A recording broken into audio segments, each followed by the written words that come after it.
right, we're live. Now I'm sending you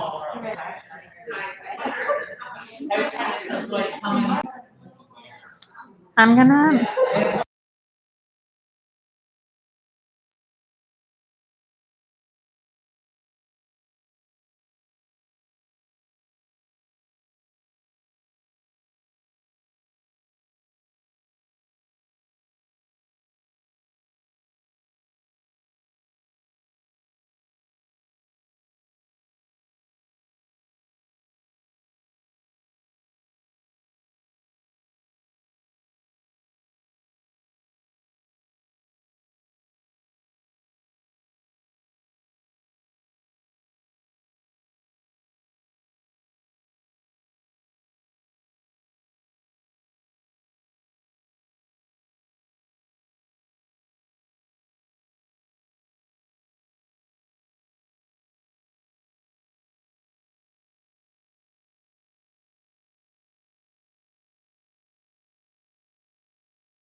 Been a long day.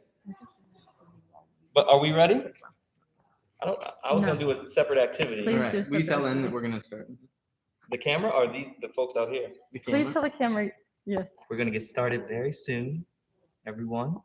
Just getting some technical things in order to the folks out there. And for the folks in the room, we wanted to just start with just brief activity, just to ground us and folks landing in the space. Some have been walking all day and, you know, and just, yeah, have expelled a lot of energy. So The activity is open-ended. You could choose to also continue your combos or just rest, take care of your bodies and your needs. And wanted to offer up, Monty and I in our class that we used to teach at Friend Central, used to ask the students, it's a climate justice class, but we used to ask the students in the very beginning of the very first class, what their own or their family's relationship was to the natural world. So the outdoors, to the land, to waters, to trees, any way any place that question takes you, we want to just give folks just a few moments to just reflect on their own or their family's relationship to the natural world. So let's just all take maybe 30 seconds in silence to just think of that.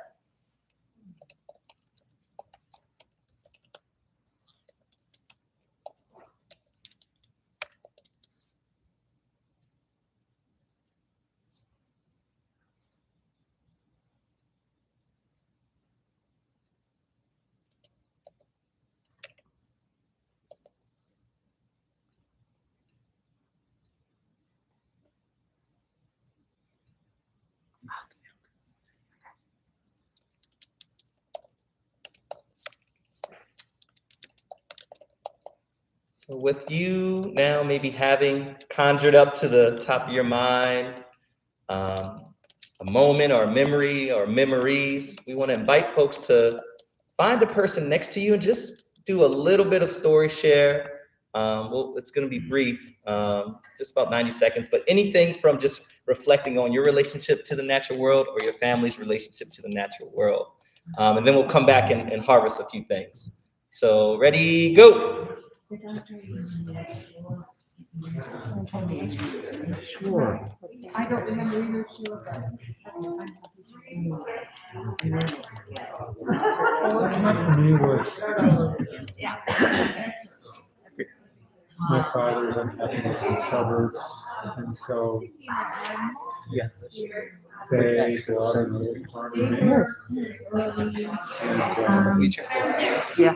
the experience of nature there was really I think I'm also gonna change it on the list.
One or two people, would love to hear about your relationship to the natural world, your family, your ancestors, relationship to the natural world, the outdoors, the environment. Anybody want to share? Yes, Laura. Well, the three of us found we had in common the ocean, and what else we talked about, and the smell of a fresh homegrown tomato. Picked out of the garden when it's still warm.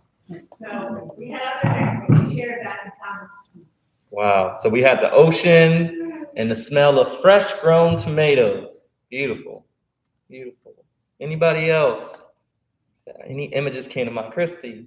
Yeah, a few of us talked about how we travel to get around and whether that brings us in contact with nature, and also for us and our families, maybe how our experience differs based on whether we live somewhere with a cool season, whether we live somewhere that's been affected by drought, who owns land and who doesn't. Yeah. Thank you, Christy. Yeah. Any other thoughts or reflections or stories that came to mind? Shortly, give a shortened version of what she said because I couldn't hear her. Yeah. So there was thinking about how travel impacted one's access to land or the outdoors, nature, and then thinking about if folks owned land or not, and thinking about climate, folks, what was accessible or what was available in terms of the natural world if one is living in a drought as opposed to not living in a more lush environment. Yeah. Did I capture that, Christy? Cool. Any other thoughts? Reflections? Yes. I think this one can be big in the forest in State Park. I've been in Little Ridge Park as like a guiding one for a while. I think some of the more, wow, this place is wild, a bit more desert walks, I think once. I was drawing a permit towards the you mentioned like we stay inside the lab range. We don't go out on the range. And sure enough, once we were outside, clouds were getting heavy, eventually it starts drenching rain. And we're discussing whether or not to go down up to the cliff. Shuddering, I'm beginning to look down and think, holy crap, will I look like die? Finally, get down there, I'm like, you know what, whatever, I'm cold, I'm tired, I want down. And then, after we go in the car back, miles, step back in this mostly dry, very little vegetation place, I'm told, yeah, tonight, you know, we don't go out in the rain. Right, exactly. Wow. Thank you. Thank you for that. You ready? Yeah, so whenever I ask this question or think about this question, welcome everyone. I think we're live. We had just asked the room and invite you all also to think about your relationship to the natural world, you and your family's relationship to the natural world, to the outdoors, to the environment. Because tonight we are going to be in conversation about the campaign that Equate is engaged with as it relates to the ways that industry or corporations aren't tending to the natural world. And many of us have many positive, inspirational, impactful experiences in the outdoors and the natural and nature and the environment. And what happens when our ability to be in the outdoors gets disrupted. And so I want to welcome everyone, and maybe we'll just start with another moment of silence because I know we're here now all together virtually and in person, and then we will get started with the rest of our evening. So let's begin with some centering silence.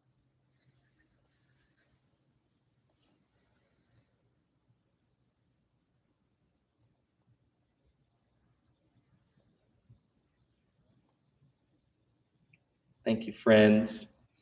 And I want to invite up my dear friend, Monty Ogden. Hi, everybody. Nice to see you.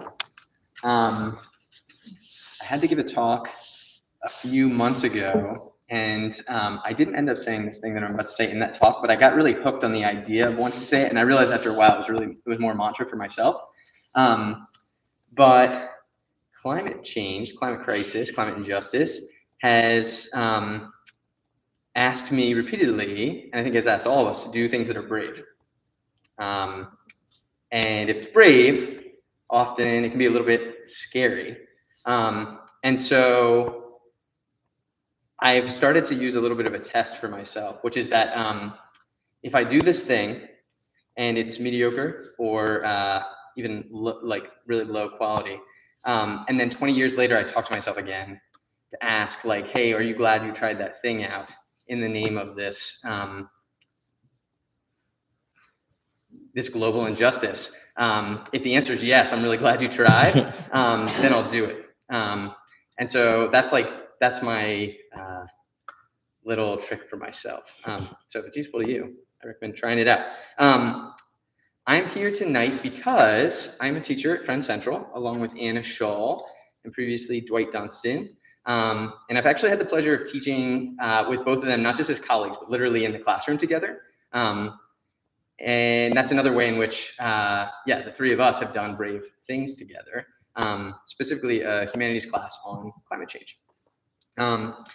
And as a teacher, I teach high school English, but I knew I've had these questions about how can I be of use? What can I do?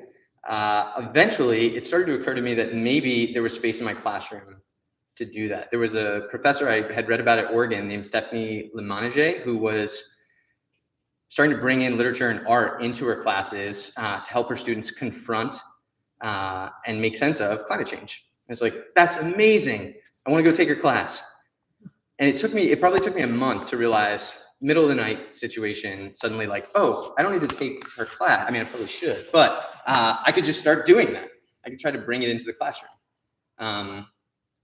But in bringing it into the classroom, inherently, I encountered a lot of feelings, my own feelings about the climate crisis, and what it meant to have those and to hold those, but to be with young people who need me to have done some of the work already in thinking through that stuff and making sense of it, but who are also bringing their own preoccupations, their own fear, their own anger about the future. And so in confronting that, I began to notice the ways in which I needed to do more than just teach. I needed to act in some way. Luckily, teaching in a Quaker school, which has this long, long history and tradition of doing brave things. And I think during my second year, we had a speaker who's coming to talk about the testimony of simplicity. He was an alum who was a writer, an activist in their own right, who was coming to speak about the testimony. And of course, the alum who came was Eileen Flanagan. Eileen was, I believe, the class of 1980. And she's also a Friend Central parent. Her son went to school here. Did your daughter go to school here too? Her son went to school here, who had the pleasure of teaching. And she came and she talked about the testimony, but kind of tucked in throughout were these references to the work that she had done with this badass group, Earthquaker Action Team, or EQUATE. Not EQUAT, but EQUATE. And I was like, I'm kind of curious. I'm interested in this. I remember asking Dwight, asking Anna, like, what do you know about this person? And I don't know if I talked to her after or found my way to her at some event where she was on campus. I said, I'm teaching this class. Do you have any books you might recommend? She said, Braiding Sweetgrass, thank God, because that has really become the foundation of the course. And then I went and taught in Costa Rica for a couple of years at the Monteverde Friends School. And when I came back, I knew that Dwight Dunstan had been getting up to some cool stuff with EQUATE. And so there was my route back to Eileen, back to this organization, back to all of you who are here in person and those of you at home. And I have not looked back since. So I've spent the last 2.5 years with EQUATE, learning from so many different people, trying on new things, trying out new roles. And what better example of that than Eileen, who has really tried on every possible hat in this organization. Eileen was a volunteer who stumbled across them at the flower show. She eventually was a board member. She's been on core teams, and most recently joined the staff as the interim campaign director. And so she is here tonight to talk about this campaign, to share some of her wisdom, that comes both from this work with Equate, her roots as a convinced Quaker, and of course as a writer. So without further ado, Eileen Flanagan. Thank you, Monty. We're having a little Friend Central Love Fest here. I just have to acknowledge, like, you know, the alums and the people with the connection. We were excited when we realized that the 5-day walk that we're part of just happened to be stopping right near here. So grateful to be able to use this space. I'm going to talk about why we're targeting Vanguard and why we're doing this. Take it off? Okay. Why we're, oh, thank you. But I want to go back to that root of Friend Central, which was a real seed for me, in a spiritual practice of sitting in silence and listening. That practice is also used in the Quaker faith that I grew up in, but I wasn't taught it. You know, I had to learn later about mystical practices in many traditions. But something about listening inwardly for guidance, which was what brought me to that flower show where I connected with Equate for the first time.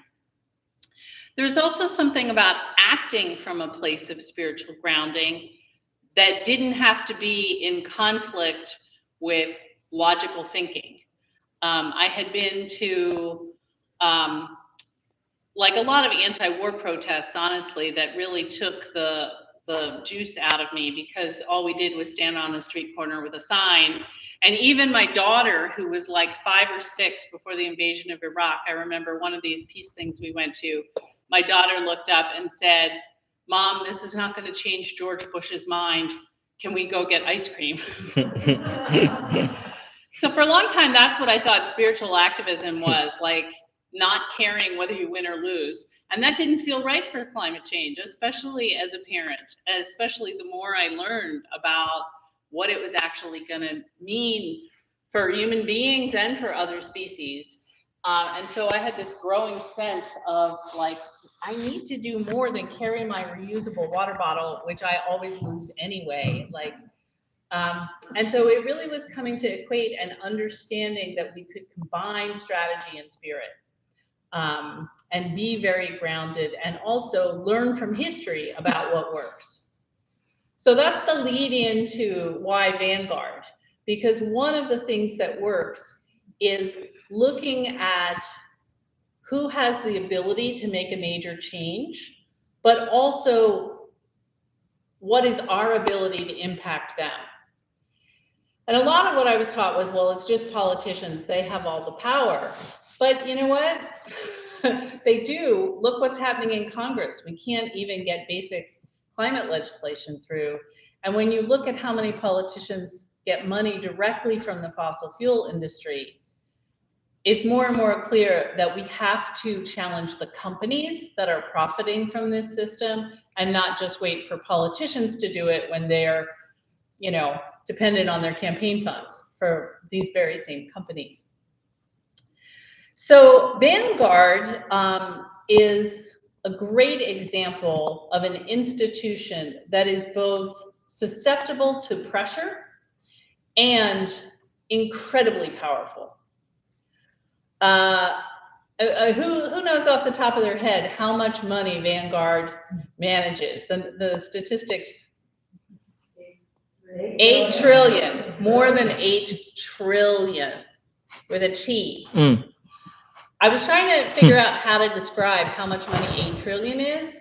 And this is not an apples to apples comparison because it's not a country.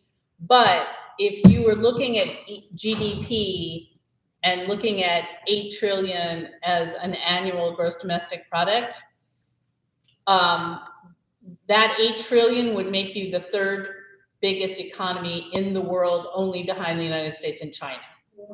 Right? So that's not their annual money, but just to give you a glimpse of how big 8 trillion is. So they have a huge amount of influence, especially because they are invested in some of the companies that we most desperately need to change. They're the top investor in Exxon, Chevron, Enbridge. Anybody know what Enbridge is? I know. Betsy, what's Enbridge famous for? Pipeline, That's right. Yeah, this huge pipeline company violating indigenous rights and shipping tar sands oil, which is the most dangerous oil in the world for the climate. And all kinds of other businesses that are contributing to climate change, while telling their customers that they are helping people to prepare for the future by saving, right? That's the idea behind Vanguard, is put your money with us and you'll have a safe future. But financially, it's risky to continue investing in fossil fuels since we have to get off them eventually. And it's risky in terms of the impact that it's having. The other side of that, though, is that companies like Enbridge, I called on Betsy, not because I'm going to call on you randomly, but we drove together to Minnesota last summer as part of this Line 3 fight, and there were over 1,000 people arrested, doing nonviolent civil disobedience, really brave organizing, testifying against the pipeline, doing all the things, and the pipeline still went in because that company had so much power. A Canadian company was giving millions of dollars to the local police to buy tear gas and rubber bullets to stop the Ojibwe and other people resisting this pipeline. So to me, it reinforced what I already knew, that certain kinds of companies, it's very hard to win against because their business model is just based on they have more money, they have more power. The thing about Vanguard, they have more money, they have more power, but they also care what people think about them in a way that Enbridge honestly doesn't. Exxon doesn't really care if you hate them, but a bank does, and asset manager like Vanguard does. They need our goodwill to sustain their business model. And they actually brag about being owned by their customers. And so it is an entry and a possibility for people to make a bigger impact. It also makes sense to me as a way to connect many, many struggles. Monty mentioned that I'm a writer. I've been working on a book for about 5 years related to environmental justice. And I've been struck again and again where I go that all these issues are connected. So I spent a lot of time in Louisiana studying environmental racism there. Dwight took a trip with me, and we drove around Norco, Louisiana, named for the New Orleans oil refinery. They named the town after the refinery. And again in those places, it's the same companies making money, and very often Vanguard's a major investor. So last week or a couple of weeks ago, Ingrid Lakey and I gave a talk to Quakers nationally, and we gave them a little exercise. We said, think for a minute. I have no idea who's on live stream here. If you're outside of the Philadelphia area at home, you can try this too. To brainstorm who are the biggest polluters in your region. And we gave people a minute to jot down the names. And then I walked them through how you can go to Yahoo Finance, which Eve taught me, and find the stock symbol, and then click on holders and see who are the biggest investors in those companies. Everybody who raised their hand in that webinar said, oh my gosh, Vanguard is either top or one of the top ones, whether it was North Carolina or Washington State or New Jersey. The money connects things. And that to me is both,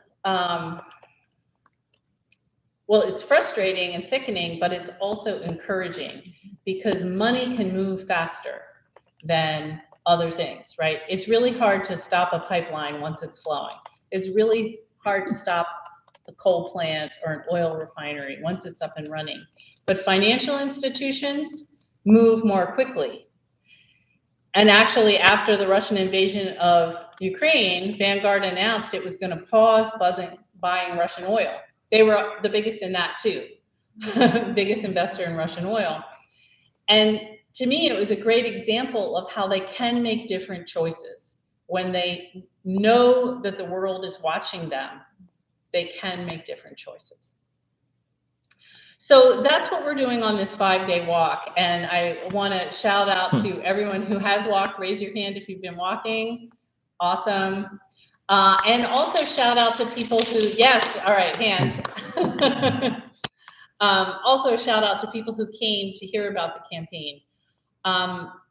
We're walking from Chester to Malvern to physically embody this message of the connection between the damage done by these investments and the place that's making money from it. So Chester, Pennsylvania, for those who might not know, is along the Delaware River, oldest town in Pennsylvania, we learned yesterday. Really, really long history. And right along the waterfront is industry after industry that is polluting that community. There's a trash incinerator, there's a paper mill, there's an oil refinery, there's the Boeing plant, there's a generating station. All of them Vanguard investments. All of them Vanguard investments.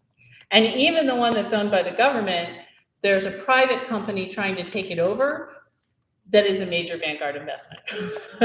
So the connection was so clear between the people making money are not the people who live a block away, in a short block. The place where we started the walk yesterday, there were homes very close to the railroad track, shipping this stuff in, very close to the incinerator where people were breathing the air. And one of the things that was really moving was one of the women from Chester, Kearney Warren, was talking about, you know, both the disparity in who's affected and the role of racism in determining who's most affected, because it's a majority Black city, Chester, and that's not an accident. And the fact that that air travels, right? It affects the entire region. And I didn't know before we started this campaign that Philadelphia was one of the, what did Mike say? One of the top 5 cancer rates in the country for a city of this size, partly because of all the incinerators that we have. And so making those connections between how, and the incinerators are advertised as trash to steam. We're gonna like make energy out of burning the trash. Oh, doesn't that sound like a great idea? But in fact, it's really dirty for the people who live there in terms of asthma and other health effects. But it's also a really expensive way to get rid of trash, and it's terrible for climate change. So all these issues of health, environmental racism, and climate change are very, very much intertwined. And part of what has excited me about this campaign is the ability to make those connections and to build relationships with communities that we haven't organized with before. I guess the other things that I want you to know is that Equate is primarily a nonviolent direct action organization, and I'm going to turn it back to Dwight in a minute to talk more about nonviolence as a method of change. And so we're really focused on the pressuring part. We're going to be showing up at Vanguard headquarters on Friday morning with hopefully a very large group of people, some of whom willing to do civil disobedience, all of us willing to get their name in the paper, which we've done twice already this week, which they don't like. And we recognize that people need that pressure in order to move in the right direction. And moving in the right direction for Vanguard, you know, in the long run, needs to be getting their money out of those dangerous industries. But there are so many things they can do in the short run. I read one report that said Vanguard has so much power that if they think the head of Exxon is doing a bad job, they could get the CEO replaced. They own that many shares of these big companies. And so they need to start using that power for the good. They need to start voting for shareholder resolutions that are pushing companies to take real action on climate change, not just greenwashing, but actually making change in what the priorities of companies are. They can make it easier for investors to make sure that our money is going in the investments that feel aligned with our values. And so I just want to acknowledge that we probably have some Vanguard investors in the room. And in this campaign, we're not asking people to move their money right away. There are many climate campaigns that are focused on divestment, like let's just everybody withdraw your money and put it somewhere else. But because of the way Vanguard brags about being owned by their customers, because of all the things they could do if pushed by their customers, we are encouraging people to keep invested there, but use your voice as a customer if you're a customer. Call them up, complain, ask for better funds that are aligned with what you want to be invested in and what's best for people and the planet. And meanwhile, we're doing the direct action leg that will give people, whether they have a lot of money or no investments, or students who aren't thinking at all about retirement yet, a direct action campaign gives many people a way in to make a difference. And my colleague Eve, I think, came up with the title for this based on something that I said. I feel like this campaign could be the most impactful thing I do in my life, even if we don't get everything we want, because Vanguard has so much power. If they start to move their behemoth ship in the right direction, it really will have a huge ripple effect in the economy. And so I'm really excited about it. I'm really glad people are here. And Dwight's gonna share some more about the power of nonviolence that he's been studying. Great. And then we'll have a little time for Q&A. Yeah. Okay. Okay, take off on that. And when I rise,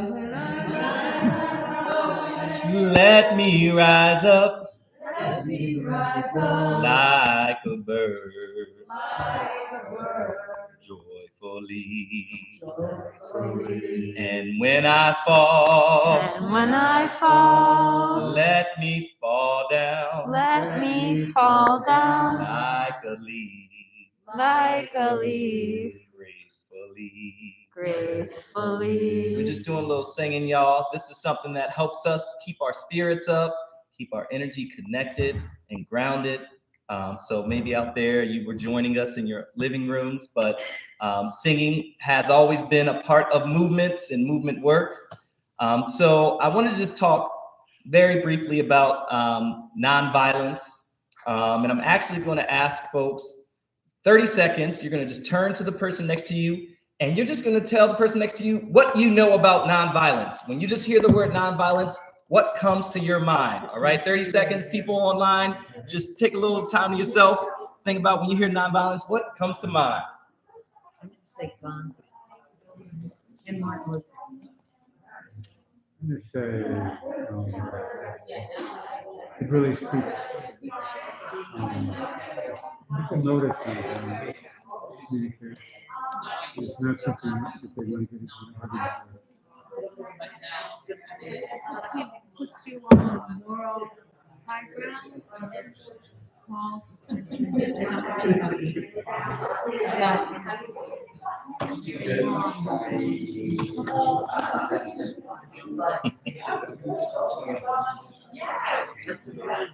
All right, finish up that last thought. Finish up that thought, and friends at home, you can feel free to type this into the chat as well.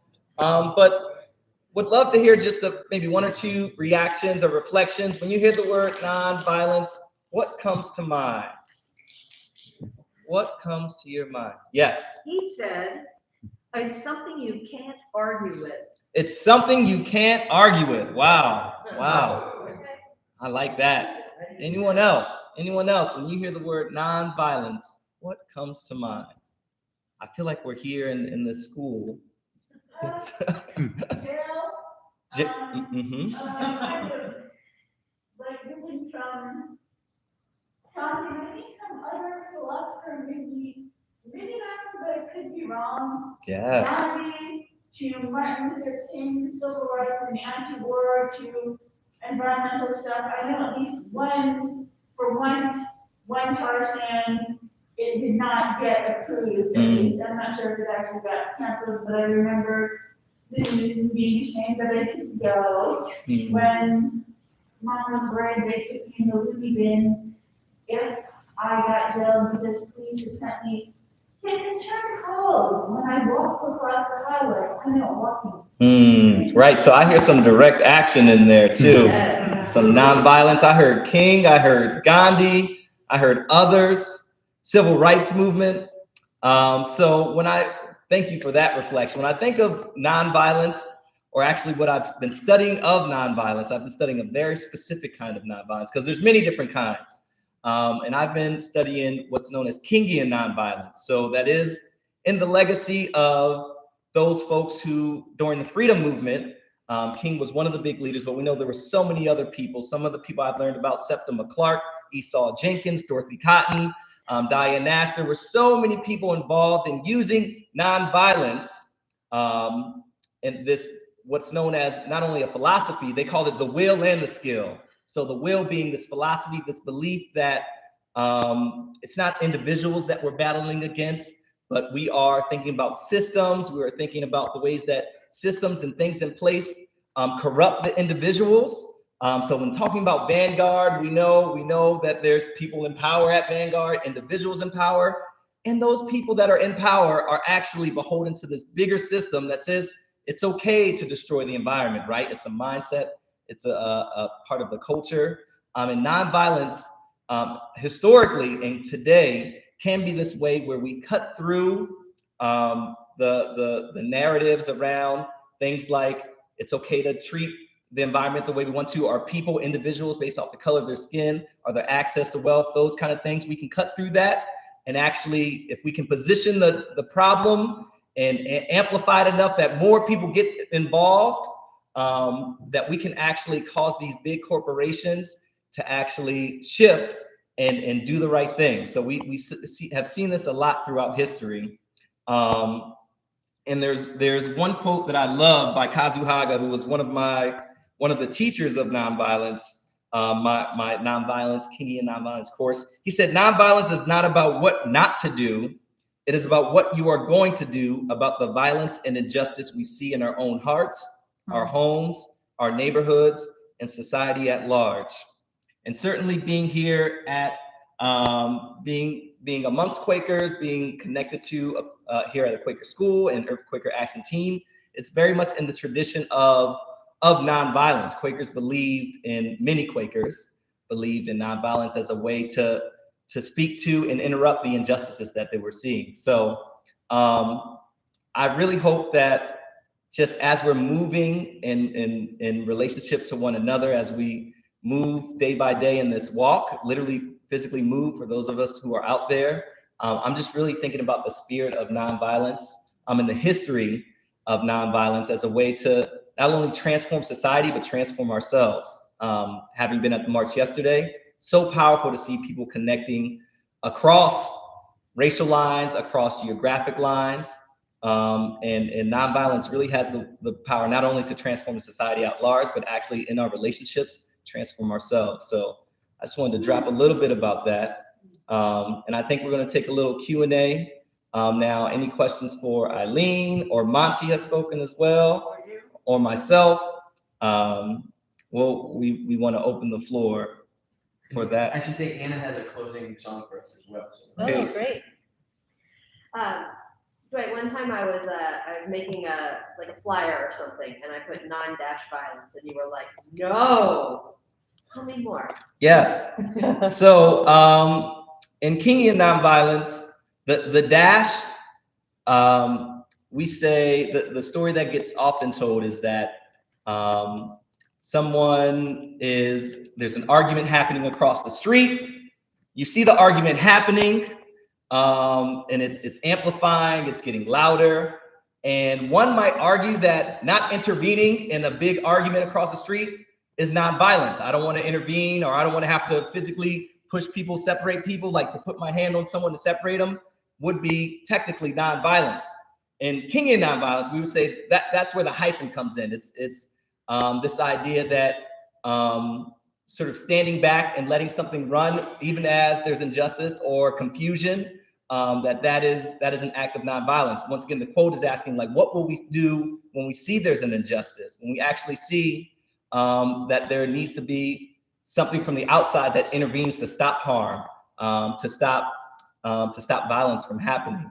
So we took out the hyphen and put the word nonviolence together to really just think about nonviolence as a courageous thing. It's actually action, taking action. It's not the absence of action. It's actually about taking action. And sometimes it can get confusing if there's that hyphen in the middle. People are like, if I just step back over here, or I have, maybe I have some investments in Vanguard, and I don't know, it doesn't, I'm just stand over here, even though I've heard all the things that they've done, it's a nonviolent thing to do. But I would argue, and others could argue, that the nonviolent thing to do would be to step into some action, which actually takes a lot of courage to do. Mm-hmm. And can I just add explicitly that what we saw yesterday in Chester, I believe, is violence. Mm-hmm. For a company to send, through their carelessness and greed, to send kids to the hospital, and increased cancer rates. We heard some of the people from Chester talk about all the people in their family or on their block who have cancer, and it's known the toxins coming out of this incinerator. Right? It's known. And, to do it anyway, knowing that it can kill people, just because you're not like physically doing it with your hands doesn't make it not violence. Mm-hmm. So. Yeah. Laura Jackson. We've both been involved in nonviolent direct action for a number of years. It's not only for men, women, soul, and minds. And I'm wondering, you speak as though each time you show up and become engaged in a new way, something happens inside you that's as necessary in your journey as what you're doing externally in the world. Can you talk a little bit more about how that feels and what that might be? Yeah. So the question was around just how taking action or stepping into action transforms us internally. And similar to Monty, I had gotten activated into thinking about this by seeing Eileen speak. It was here in this room, which was many years ago, and there was a talk happening. It was actually a visiting science lecture series, and Eileen stood up and spoke about action that people could take. And I was like, no, I said to all the Friend Central parents, we should all be doing civil disobedience. You said that? And I was like, that's a very wild white woman in our auditorium, but I need to know her. And so shortly after, we became friends, and that's where I was activated, and just really thought about the connection between, as Eileen spoke about, between sort of words and deeds, or spirit and action. I became a Quaker because I went to Quaker school, and to me, a big part of what was missing from some of my other spiritual and religious beliefs was that the connecting between spirit and action. And so every time I've gotten out to a march, and yesterday was very, inspiring for me, because it's rare for me nowadays, just how my life is organized and how the pandemic has caused me to shift my life and practices, to really be in a space that feels where there's just so much hope. So every time I step out into one of these action spaces with this group or others, I'm just really filled with hope and see the possibility of what happens when we come together across our various identities, differences, neighborhoods, our histories. So I think my hope belly has just gotten so full, from every time I take an action. And I think that's the transformation that's happened to me. Yeah, and I would just add that I think doing this work for me has been a lesson in how much potential people have that they aren't usually encouraged to tap. But we're a volunteer-led organization, so we're not going to win unless we tap each other's potential. So I'm just looking at this audience, seeing people who are doing new things, taking on new challenges, and have felt that in myself in a way that does feel spiritual to me, because I think whatever spirit is, it wants us to be fully who we are and not just walking around scared of speaking up. And so I do think nonviolent direct action is the best chance I see us having of saving the world from catastrophic climate change. Spiritually grounded nonviolent direct action that brings people together across difference. If we can do that, we've got a shot. And if we don't, I'm really worried. But it's the beautiful thing about it is that we need to support each other to grow in order to do that. Questions? We'll get everybody's question. Yep, but we'll start here. I'm a little intrigued by this idea of what you just said, Eileen, about violence coming out of the incinerator. That it's almost like this culture systemic view. We don't have a violent, we're not violent people. Mm-hmm. We're rational people. We're whatever we say, but yet our actions are creating harm. We're not knifing somebody or shooting somebody, but we're harming somebody.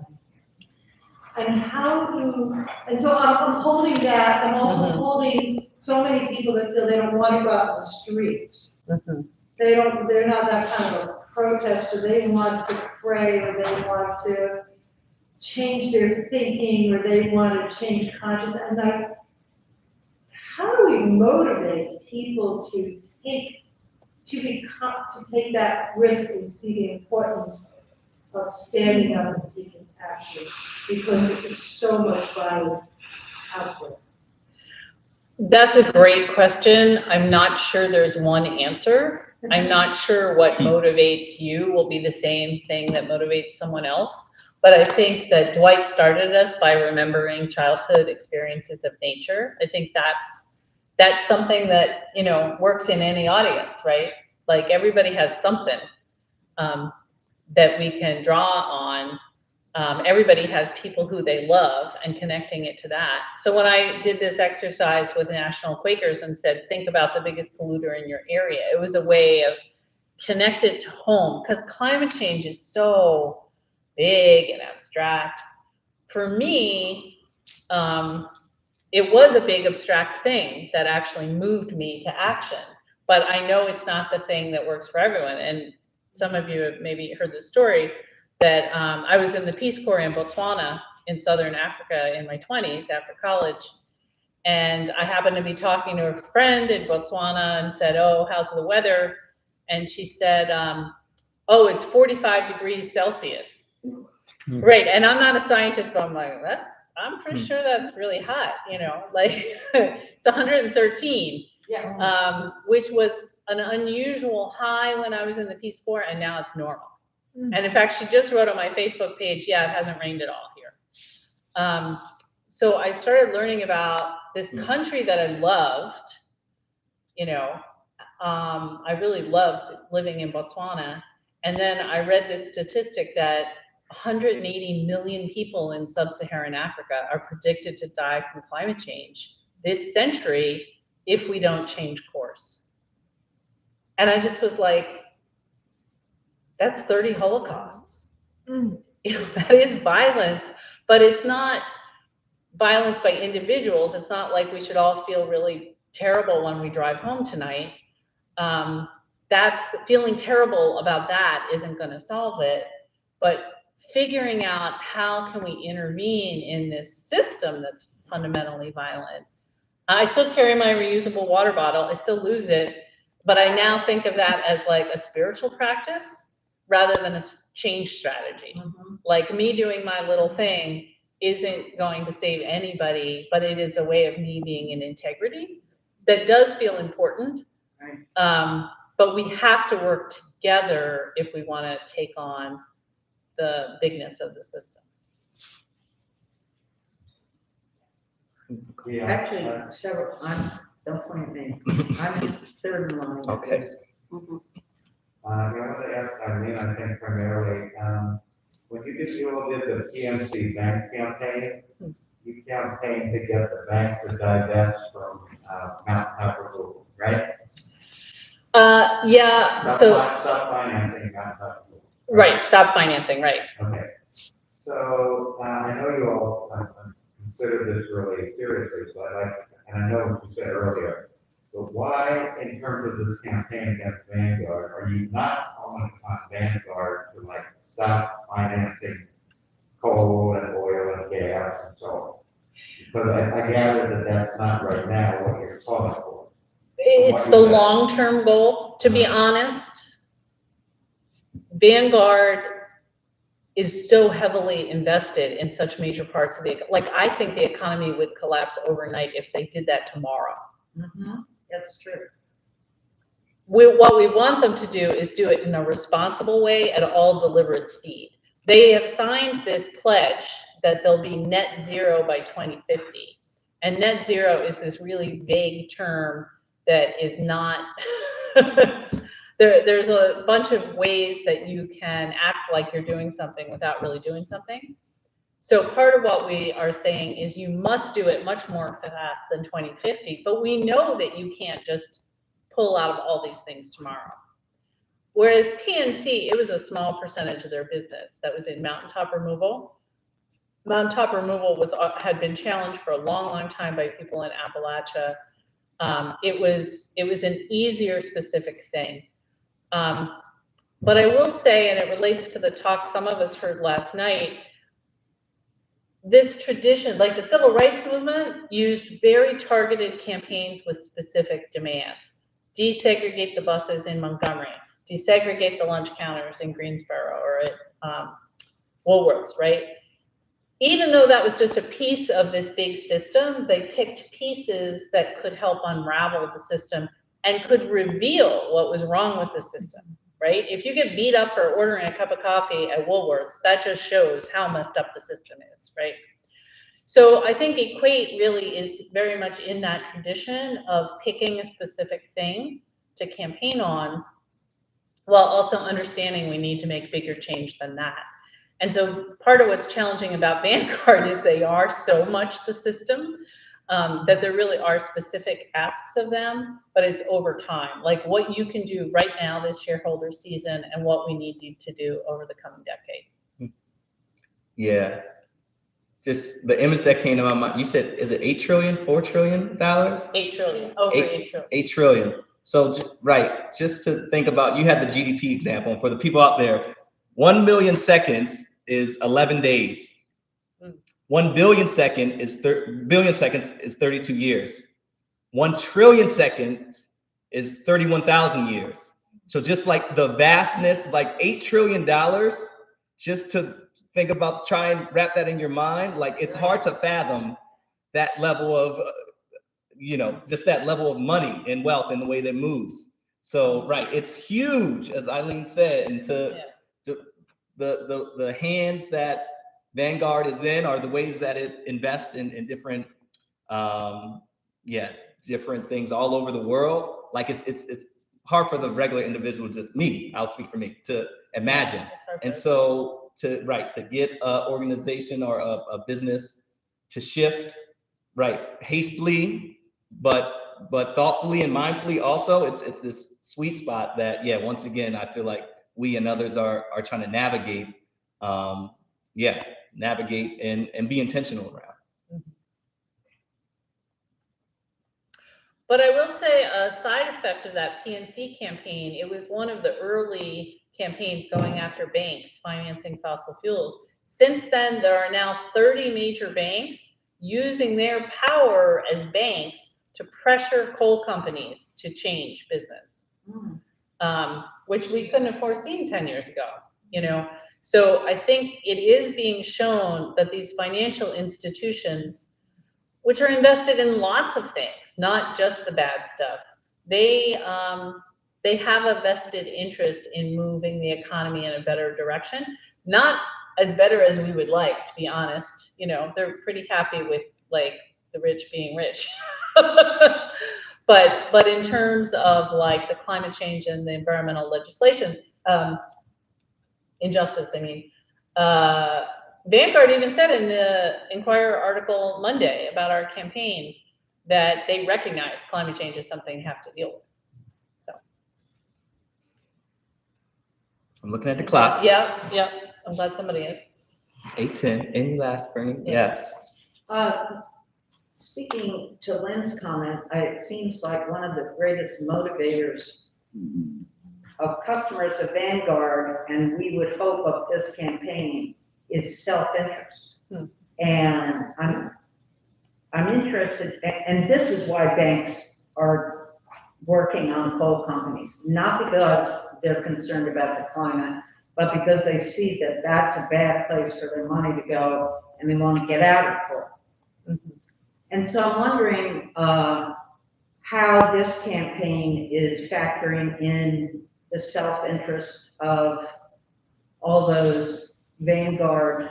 Well, obviously, we've talked about the self-interest of Vanguard as a company, but the self-interest of the customer. Seems you could attract a lot of customers if you were appealing to self-interest.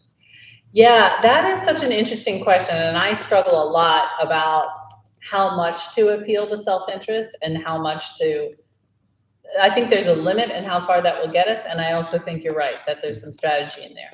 So one of the interesting things is that we're part of a global campaign, which we've never been before. It's really fun to have all these like big friends. And some of our big friends have set up something called the Fix My Funds campaign. I'm really tired, so I'm losing keywords. But if you go back several Facebook posts, you'll probably see a link to the Fix My Funds as a method of engaging customers. And they called it that as explicitly using this strategy of like, you want to feel good about your funds, so you should call Vanguard or BlackRock. They're engaging people who are invested in Fidelity and different asset managers. So that is a strategy to get customers to say like, A, I want to feel good about my funds. B, I want my funds to be there. And if they're invested in Exxon, that's not a great long-term strategy. C, and probably this should be A, I care about my grandkids, right? You know, there's lots of motivations, I think, that are kind of intertwined for people. And so that is an explicit part of the strategy. I think Equate is using that language like, hey, this isn't even a good long-term financial strategy, but it's not what we lead with. Right. I think we lead with the moral voice. Like, this is wrong. That's really kind of our position. But we also welcome allies coming for different reasons. Oh. Monty? Do we have time? Maybe one more. I'm curious what you would say to maybe employees at Vanguard who are not near the top, who chose to work for them because they felt really good about the model. Like, if I'm going to work in finance, this is a company I can feel good about. Who maybe are seeing our campaign and having this moment of hurt. Like, what would you say to those folks?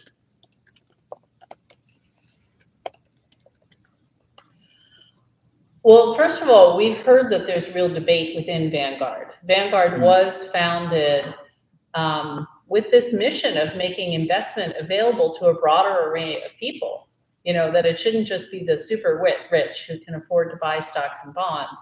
And so I think there has been this long-term feeling of like, oh, this is a good company.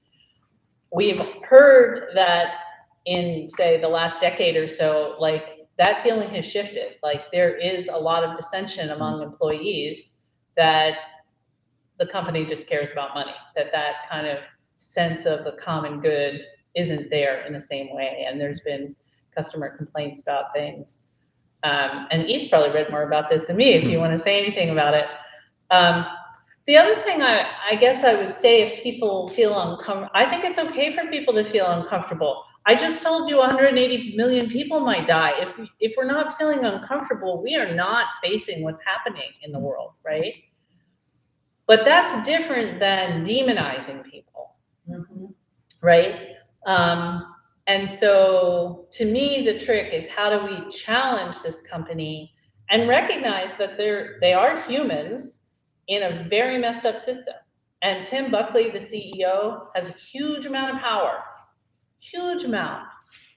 But we did learn in that PNC campaign, we visited the CEO one day, knocked on the door, and he came running out the back door and told our volunteers, I care about climate change, I have kids too.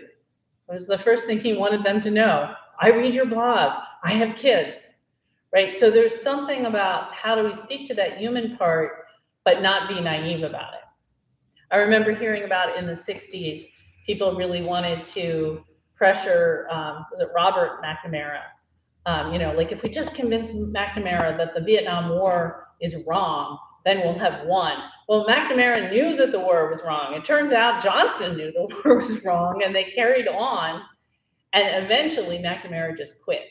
So the idea here isn't to make people feel so bad about their jobs that they quit. It's that they feel under the weight of this so that they speak up in that staff meeting. And well, maybe these people do have a point. Well, maybe we can create a different kind of ESG fund. Maybe we can make it the default. Why is fossil fuels the default?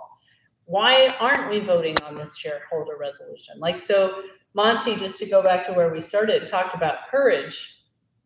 One of the first Equate parties I went to, Carolyn McCoy was playing the piano, one of the early board leaders.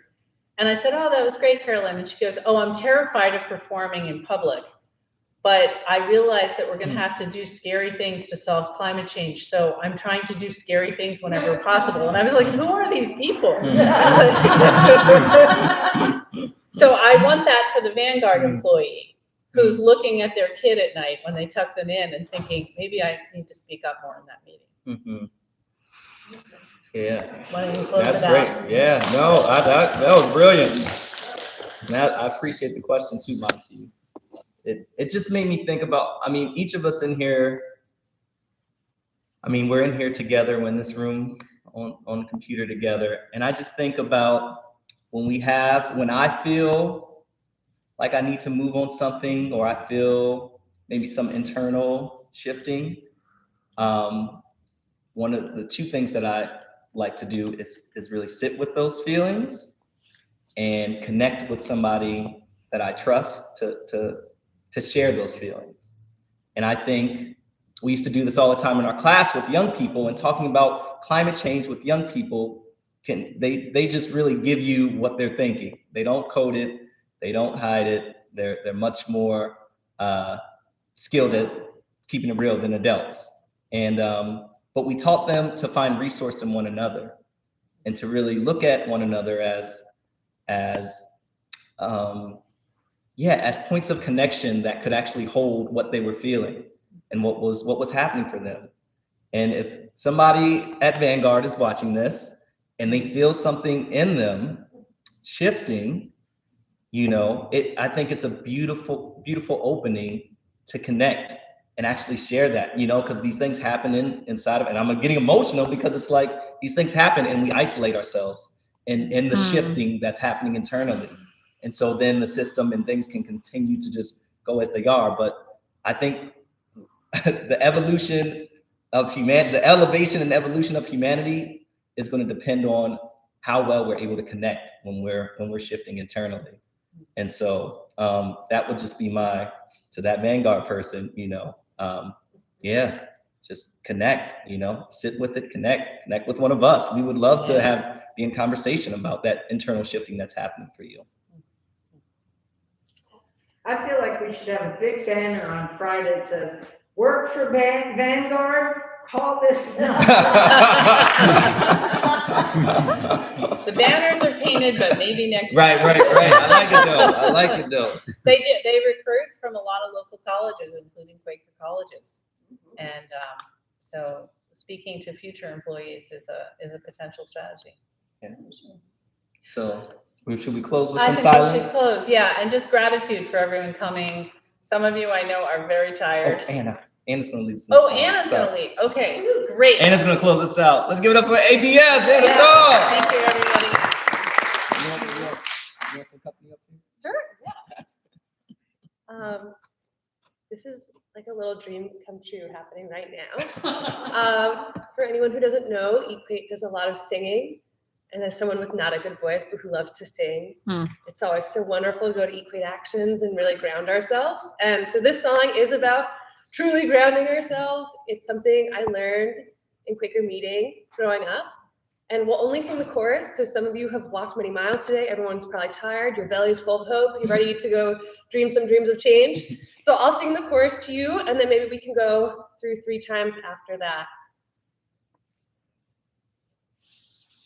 My roots go down, down into the earth. My roots go down, down into the earth. My roots go down, down into the earth. My roots go down. My roots go down, down into the earth. My roots go down, down into the earth. My roots go down, down into the earth. My roots go down. My roots go down, down into the earth. My roots go down, down into the earth. My roots go down, down into the earth. My roots go down. Last one. My roots go down, down into the earth. My roots go down, down into the earth. My roots go down, down into the earth. My roots go down. Thank you so much for coming. Good evening, friends. Yeah, good evening. Maybe we'll just have a quick moment.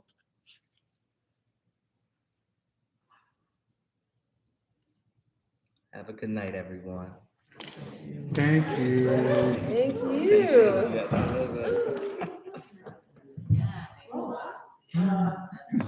Oh my gosh.